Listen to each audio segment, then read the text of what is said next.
Hello, I am Sylvia Azania, and in this video, we are going to talk about the cervical factor infertility problems.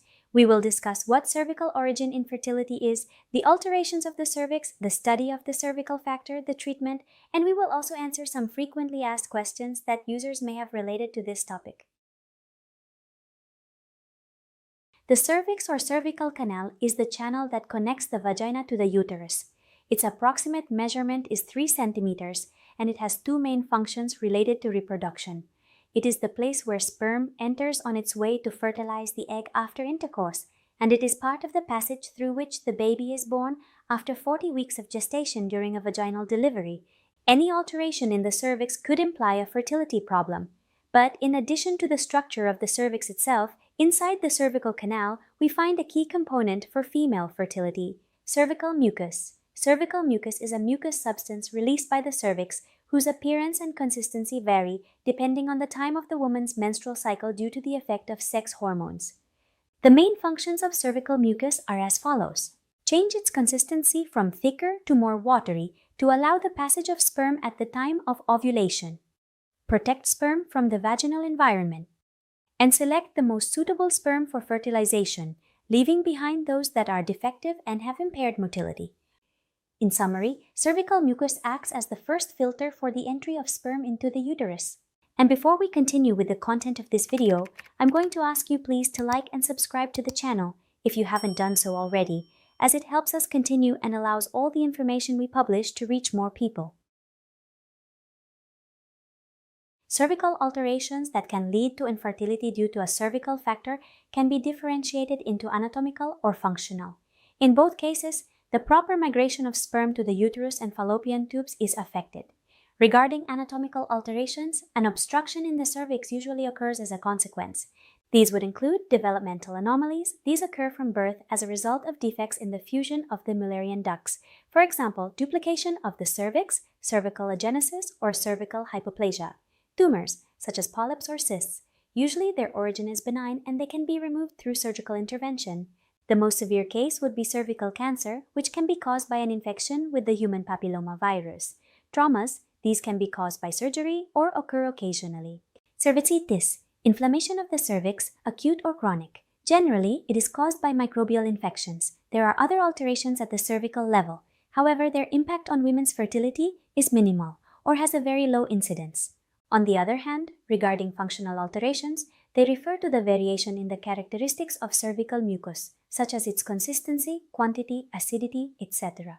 Any alteration in cervical flow can prevent sperm from entering the uterine cavity and therefore cause infertility. The causes that provoke alterations in cervical mucus are as follows: insufficient estrogen release.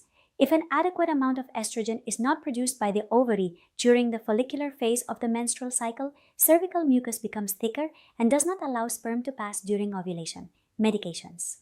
Infections. The invasion of microorganisms in the cervix also causes a disruption of the cervical mucus, in addition to the inflammation of the cervical walls, and anti-sperm antibodies when present in the cervical mucus. Typically, cervical factor studies are not routinely conducted in women with fertility issues.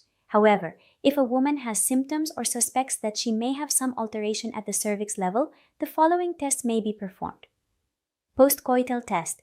The presence or absence of motile sperm in the cervical mucus after sexual intercourse is studied. Microbiological cultures to confirm if there is any bacterial infection. Cervical permeability test. A cannula is introduced to check if it passes easily or if there is any obstruction.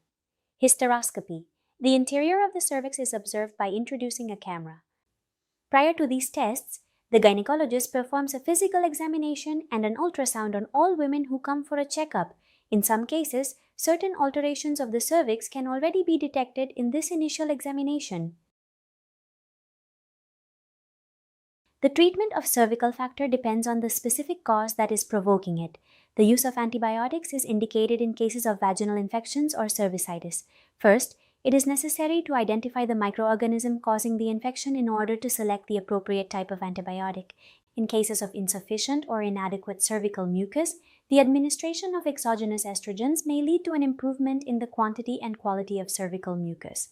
Surgical intervention may be the appropriate method when there is a tumor that needs to be removed, as well as when there are developmental abnormalities of the cervix. Trauma to the cervix can also be repaired with surgery. Finally, artificial insemination is the recommended assisted reproduction treatment for couples or women with cervical factor who wish to have a child. Artificial insemination is a very simple procedure that involves introducing previously prepared sperm into the uterine cavity with an insemination cannula. This way, the barrier formed by the cervix is avoided and the chances of pregnancy are increased. And now we are going to answer the most frequently asked questions that users may have related to this topic. What causes chronic inflammation of the cervix? Inflammation of the cervix or cervix is called cervicitis. This inflammation can occur acutely or chronically, and the most common causes are infections by microorganisms such as chlamydia, gonorrhea, genital herpes. However, cervicitis can also have a non-infectious cause, such as an allergic reaction. How is it possible to achieve early detection of cervical changes? The most common way cervical changes are detected is during a gynecological examination, which is why it is important to attend these checkups regularly. However, there are tests that could be performed if such changes in the cervix are suspected, such as a cervical permeability test or a culture. We would really like to hear about your experience, so I encourage you to share it with us in the comments.